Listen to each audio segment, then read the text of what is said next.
Hello and welcome to the ultimate, the most amazing, the most surprising. The ultimate final episode. Like it's time for this absolutely epic and memorable moment for this podcast to conclude. The ERAΘΜUS podcast, as you probably now know and remember. Yeah, the podcast that combines two amazing things, Erasmus and Athens.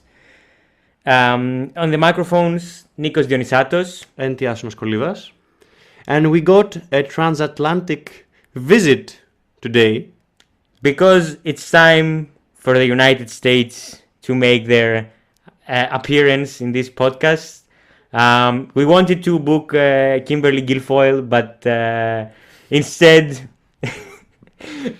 we got another Erasmus student. Even better. Even better. So, Natalie, introduce yourself.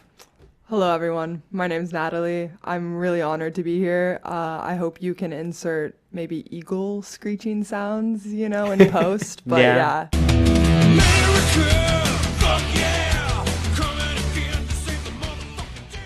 USA.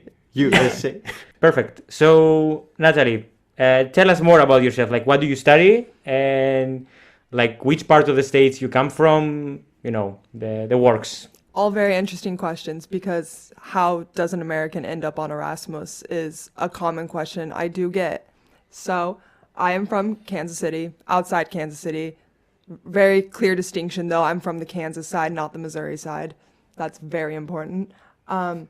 I study in Germany. I'm getting my master's degree there. Master's in European Studies, to be exact. Great place for that kind of degree, Europe. And so... a part of my program is to spend a semester on Erasmus. So I didn't really have to decide to go. It was kind of forced upon me, but I'm very glad it was. That's so interesting. Like, it makes total sense. But I would never have thought of absolutely. that. Yeah. Okay. So you studied, I guess, for your postgraduate in Kansas. And then you came to Europe, but you didn't come to Greece, right? Correct. Initially. Correct. Germany. Yeah. Germany. I did my undergraduate at the University of Kansas, double major in political science and German studies. So Germany was, a natural choice. My degree program is in English, though, so a very international cohort. Okay, and was Greece the only option, like, that was forced upon you, or could you choose, like, something else? So we have, I think, 14-ish options for Erasmus for my specific degree, and Greece was my second choice, actually. I only had the option of Athens. We had very, specific options, I would say. Italy was my top choice, It's Italy, but Greece definitely a strong second. Mm-hmm. And so I just wanted to be as south as possible for the winter. Okay, and you made it.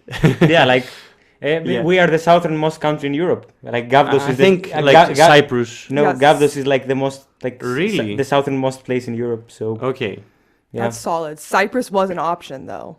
So you did the right choice and you came to Athens and not Cyprus. I agree. Yeah. Okay, so how do you like the city so far? Like, the sights, the life in Athens, how do you find it so far?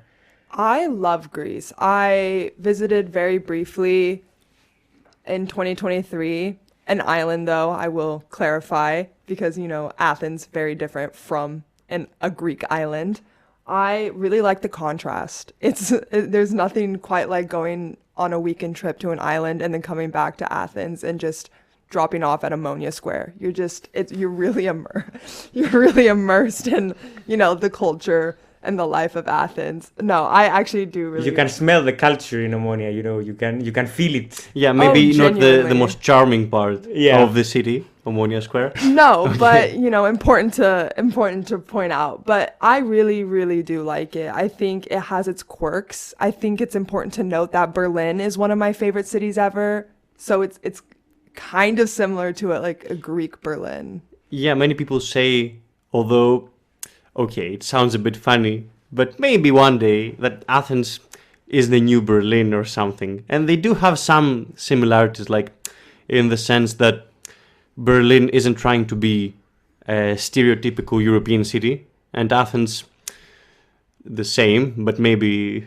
in a different way. in a different way. In a different way, yeah. Okay. Like it's. Yeah, but it's interesting that she also says that. Yeah. I think that it's in specific areas of Athens, like Exarchia, for example, where you get the same vibe with Berlin. Oh, for sure. Yes. I think it's really interesting. It's kind of like a competition between like Plaka and near Syntagma and then Exarchia. It's like two very different vibes going on, but that contrast is so important and it makes it special. Okay, and also, like, you've been to European countries for what now, 2 years? Or In general, I've been Yeah. traveling on and like each year since I was 19 okay, perfect. to Europe. So what would be some cultural things, some cultural shocks, let's say, that you have observed while staying in Europe, and how would it compare to the US? You know, not a lot of things genuinely shock me. I think that's just a part of being, you know, I've traveled extensively throughout the US, and that's basically a bunch of little countries inside a country. But, you know, all under the umbrella of America. And I also studied German studies, so I knew of some inherent differences. But there's only 2 times I've been very culture shocked in Europe. One of them was going to a German sauna for the first time. That was the most terrifying, insane experience of my life. And the second one would be when I got to Greece, actually, for Erasmus. And I had it wasn't that long of a flight, but just like, you know, traveling, you know, I'm going to live here for the next semester, arrived on a Sunday. And for my roommates to tell me to my face that I can't flush toilet paper and that you also have to heat the water if there was no sun that day, I almost crashed out. I genuinely mean it. It was just too much information at once. The toilet paper part just really, I was like, what is happening? Our tubes are too small. You know, Yeah. it sounds like a personal problem, you know, like, It sounds like a you problem, you know. She says that like to us. Yeah, and for us Greeks, that's the most natural thing in the Yeah, world. but like, yeah.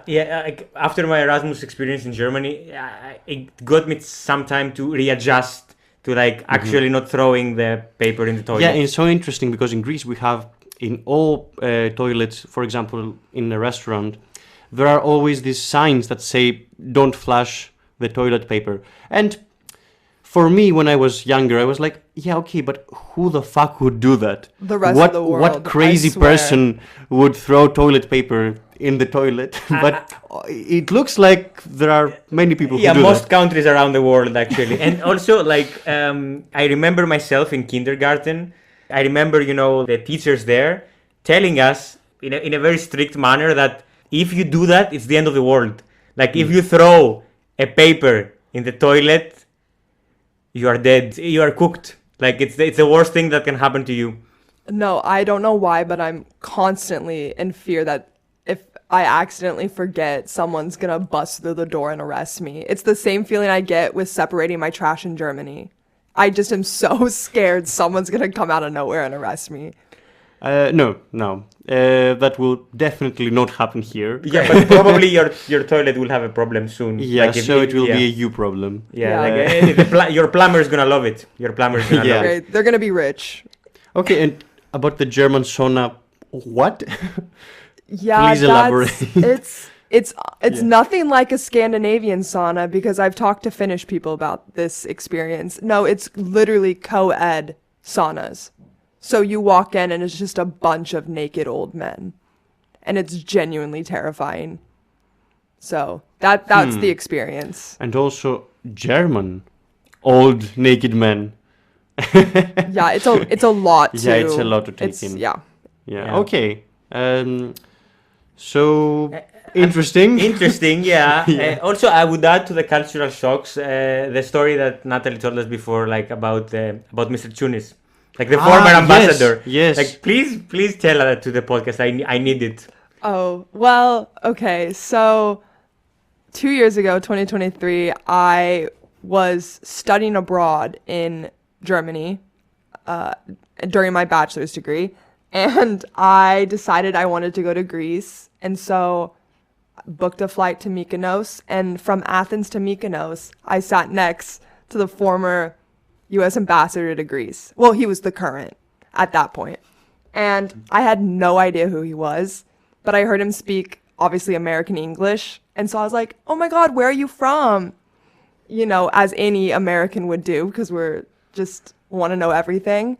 And he proceeded to tell me a little bit about his life, you know, where he grew up and where he's from and where he lives now. And then I was like, what are you doing in Greece? And he looks at me and he goes, you wouldn't believe me if I told you. And then, you know, I did think back that he was looking through a folder that whole time, and it was definitely briefings, like notes his assistant or someone gave him. There was the U.S. seal on it. Didn't think much of it, don't know why. But he told me the President of the United States appointed him to that position and informed me that he's the U.S. ambassador to Greece. So that was a really humbling experience. Amazing. I mean, imagine going somewhere like around the globe, somewhere very far, like, I don't know, like in Asia, like in Thailand, and you are in a tuk-tuk, and you sit to a random Greek guy, and it's the ambassador in Thailand. And Incredible. like, what do you do? No, he slept the whole flight. Like, he just looked like a guy. He wasn't a suit, and he did have Secret Service with him, but he was just a guy, honestly. Yeah, it obviously was very secret. So, yeah. Yeah, they're very Amazing. secret. They're doing a great job, the Secret Great. Service. Okay, so going back to like the Erasmus stuff. So in Athens, what have been some sites or spots that you like, let's say as a tourist? What would be nice places you hang out or stuff like that? I have the weirdest answer, maybe not weird. Perfect. The First National Cemetery. I highly recommend. I didn't expect that. We have watched the stories. Thank you. It's right next to where I live, and there's so many cats there, like an ungodly amount. I think I have a running theory that they're actually the dead people back to life as cats. But no, the graves, you guys are doing graves. I know they're the rich and like famous people of Greece, but they are the most beautiful graves I have ever seen in my life. I hate cemeteries, genuinely. It's just a bunch of dead people. Doesn't look like it. No, it is a bunch of dead people, and that's terrifying. But you forget that at the First National Cemetery, and it's just cats and beautiful marble sculptures. It's a great time. I highly suggest. So that's an amazing piece of information for people who haven't been to Athens. That's an overlooked place. And indeed, many rich families like have created very elaborate graves with statues of the dead person, or even like amazing stuff. It's so beautiful and quiet, and not many tourists know about it. So maybe you should go one time if you're here. It's very interesting. Yeah. Not spooky at all. Not spooky at all. No, Yeah. the opposite. Beautiful. Yeah. Okay. So, close to the cemetery, like, the next question, I want to focus on culture, like Greek culture, basically, because you mentioned cultural shocks and stuff, but, like, for example, like, what about, like, Greek music or, like, Greek religiosity? Like, how do you observe it as an American, and how do you compare it, you know, like... I mean, what, like the Greek religion itself? I don't really bat an eye to it. Like, it doesn't faze me that much. I think I come from a country that's highly religious, Christian-wise. At least I think Kansas is Bible Belt or Bible Belt adjacent. And so we have churches on every corner.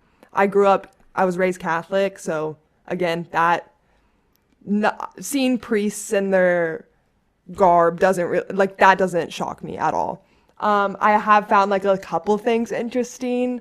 I think it's kind of cute that whenever I live off of the metro Iasonas, and people always do the sign of the cross coming out of the metro because the church is right there.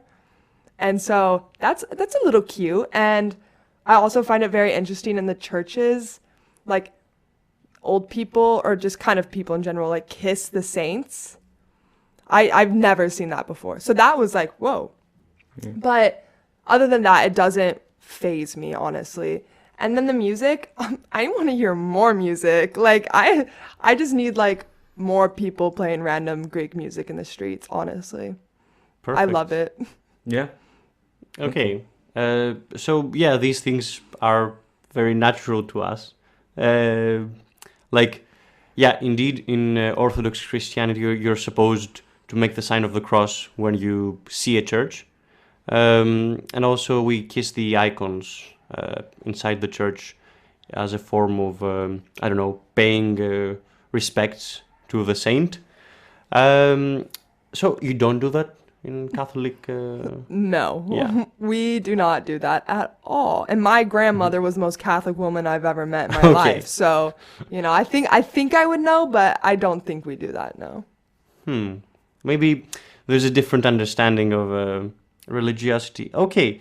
So you have obviously like met people here in Greece, and you've met people, I guess, in Germany and the US. How do you compare the, let's say, the culture, the mindset of people, how social they are, how you interact with them, how easy it is to make friends?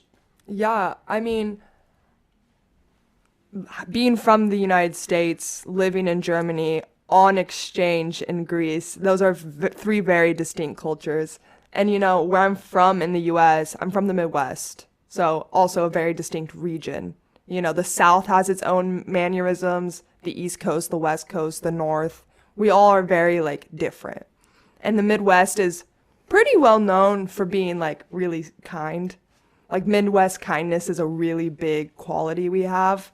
Like when I go to the grocery store with my father, we're in there for over an hour just because he's genuinely sees like 10 of our old neighbors and they're catching up on the kids.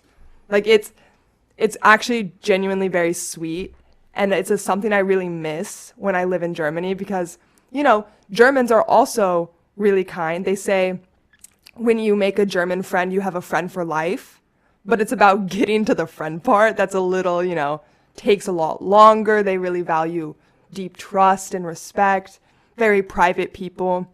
And I feel like now living in Greece, that's closer to being how it is back where I'm from. So that's a really nice part of being here. Yeah, it definitely sounds familiar. This thing with old people talking to each other for hours. It happens here too. Yeah, and contrary to Kansas, we don't have tornadoes. Like it's No, yeah. that's actually a really nice thing. I think it's supposed to thunderstorm this evening, and normally I'd be like, oh, is it tornado season? But it's not. I'm not in Kansas. Yeah. So is it like a real problem? Like I'm no, sorry. I mean yes, tornadoes It's are. a real problem, yeah, in Kansas. no, I mean because In the Wizard of Oz, in like, the Wizard of Oz, you would have thought that okay, maybe it's just the children's book, but okay. I need to give you more brain, I think. Like, I think I haven't ever seen this kind of like natural weather phenomenon. events. Yes. No, and I hope you don't ever, like if you have tornadoes in Greece, like I'm so concerned. And so, Yeah. no, they're real. Yeah, the climate insurgency would be out of hand if we have that in Greece. So, okay. So let's go to a very crucial question. How do you like the food here, like the Mediterranean cuisine, and how does it compare with McDonald's? Like, the traditional food back home. Yeah, because our traditional food, is obviously McDonald's. Actually, I think Europeans love McDonald's kind of more than Americans. You guys, McDonald's and Burger King, you guys go crazy for it. And honestly, sure, we have better fast food chains in the US though. Like, that's not we got our cult classics like In-N-Out. you know. Okay. So, but I like Greek food so much more than German food. The flavor profile of Greek food, I really like. I really like savory stuff, you know. I do think your stuff should be spicier, but we're not going more, you know, east, but to the Middle East. But like, yeah, you guys lack spice. It's like the spice left somewhere in between like Turkey and like Germany. You guys, it disappeared.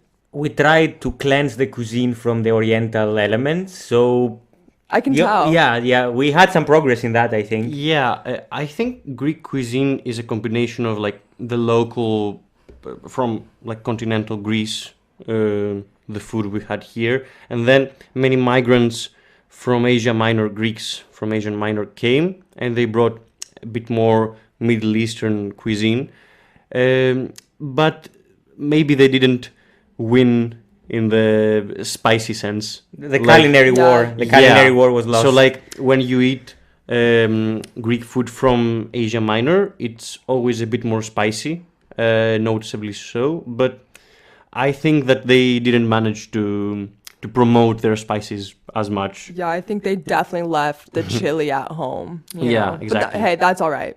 That's all right. Okay. So how is it like for a master student? Because you did it in your bachelor's, like an exchange in Germany. Yes. And like now as a master student, what do you think is the biggest difference doing an exchange as a bachelor's and a master student? Well, I feel like in general, the experience is the same for the most part.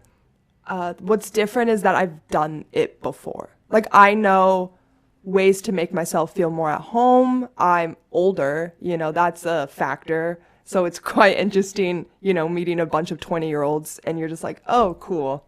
You know, not that I'm that much older, but I swear you age 1 year in your 20s, it's a decade like of life. And so it's just different in the way that I see maybe my roommate going through a hard time about missing home and I'm trying to give advice, but I'm from halfway across the world and I've done this before. So it's just more about having experience, I would say, than like really day-to-day differences. Okay. And does this also apply to, we want to ask more generally, but also housing in Greece? How did you find a house, and would you consider it like expensive? And or also I would add the cost of living in general, like in Greece. Yeah, I mean, I'm American, so I might be the worst person to ask, I think, in regards to cost of living, because before I moved to Germany, I was living in Washington, D.C., and was spending almost $1,800 on an apartment each month, you know? That was, without utilities. And so, the cost of living in Athens is great, and even better in the smaller town in Germany I live in. You know, I have no complaints. I was spending almost $200 on groceries each week in Washington, D.C., and that was like the most basic stuff. Whereas if I spend 25 euros on groceries here, I'm like, wow, great week, you know? And so I'm having a great time with the finances, but finding a house was actually also quite easy for me. I just, you know, I've always, like, you got to stay on top of it. As soon as you really know where you're going, you need to look. It's not one of those things you can or should put off. You know, I know everyone is a procrastinator, but, you know, housing crisis, big city. Let's think about this logically. And luckily, you know, there's no dorms here. In Germany, there are like student dorms in this town I went in. And so luckily the university sent a link to a couple apartment offers, and I was lucky enough to get one of them. So relatively easy experience, honestly. Okay, very interesting. Like those numbers are crazy. To all Greeks and Europeans that listen to us right now, you can understand your poverty, you know, like yeah, because these guys, okay, they pay a huge amount of money for rent, but at the same time they have very high salaries. So yeah, this her rent is like 2 times what What someone earns. yeah, like in a our month. salaries are Yes. here, so yeah. Wow. Okay. And also, yeah, it's true that in Greece we don't have the culture of dorms. It's very rare, and we really don't like living with other people. Yeah, like we don't have the flatmate culture as well. Yeah. It's very weird. Like Which Greek, is a huge thing in Germany. The Yeah. WG life, like Yeah, the but it's a necessity as well. Like in Yeah. Greece, I think that it's either you live with your parents or you live alone. There is no middle line. Yeah. All right. All right. So final question, I think. Final question for the podcast. To, Yeah. Wow. Wow. Like that was a long ride and huge project. So Natalie, would you like to live here with an American salary probably? But like, I mean, would you like to live here? Why yes or why no? And also, like, in comparison to Germany too, Mm. which you have Like- experienced. How would you compare like living in Regensburg or like Athens? great question, because it's currently something I'm not moving to necessarily Athens or wherever, but just staying in Europe in general. You know, it's something I go back and forth on. I worked for a year in the US before coming to get my master's degree, so I know what it's like to work a real job and, you know, make salary. And so a lot of that goes into my decision in a way, obviously, you know, as it should.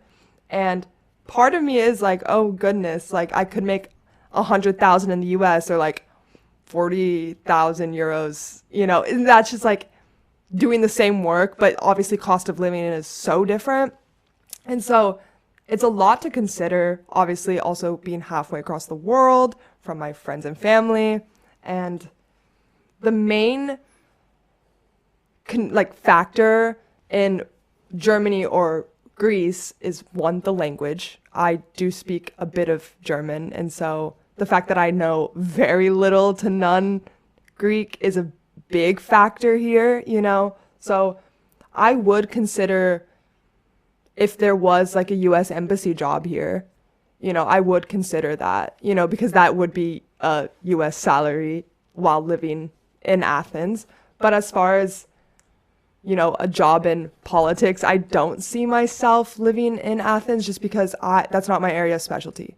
It doesn't make sense for my career, and, you know, but I love it here. You know, I think I'll be vacationing to Greece for hopefully the rest of my life. But yeah, so Germany is more realistic to live, obviously the language part, and I focus more on that transatlantic partnership with my career. And so, yeah, Europe definitely. Athens, good vacation spot. Yeah. That was like the epitome of Greek foreign policy. Great vacation spot. I try to Greece. be, I The try to all-time be classic. as diplomatic as possible in my Yeah. answer. Yeah, very down to earth answer. Yeah, and very understandable. But so you like the lifestyle though, or is it also a cultural thing about like preferring to stay somewhere else? I think I personally relate more and feel more comfortable in German culture in general, just because I've spent so much time already with it and studied it. And so, you know, Greek culture is still kind of like foreign to me in a way. But I think it's also, just a familiarity standpoint. Yeah. Okay. So that was it. Yeah, That was it all. Like we found out. Yeah. Yeah. So, I mean, as like a final remark, I think that it was an amazing experience doing all those Yeah. recordings with all the Erasmus people. We learned so much, and also we also saw how each person has a different route in life, how they study and what they dream, and how do specific locations fit into their life plan, let's say. Yeah, and it was like a very interesting. It was a very enlightening and moving experience at the same time. I am really thankful to do it as president of ESN Pantheon Athens for this year. We hope that we could do it in a different format again, maybe in the future. Yeah, maybe next year even. Yeah, Yeah. like as a new season, but we don't promise anything. Yeah. And also a huge thanks to all our guests Yeah. who came here with such like We didn't difficulty. intimidate them at all. No. But they were all very dedicated to providing us with all the insights they have acquired during their Erasmus stay here, and we're very thankful. And I hope that you guys, the listeners, also appreciate our effort and that you learn something that would maybe be useful if you want to come to Athens, or if you just binge watching, binge hearing, binge listening. Binge listening, actually, yeah. We hope it was interesting. Yeah. Yeah. Thanks for all your minutes that you dedicated to us, listening to us, and we hope to see you very, very soon, to be listened by you very, very soon. Don't forget to like, subscribe, and share it to your friends. Send it everywhere. Natalie, thank you very much for being the final episode, providing all the US info. I'm honored. Happy to have contributed.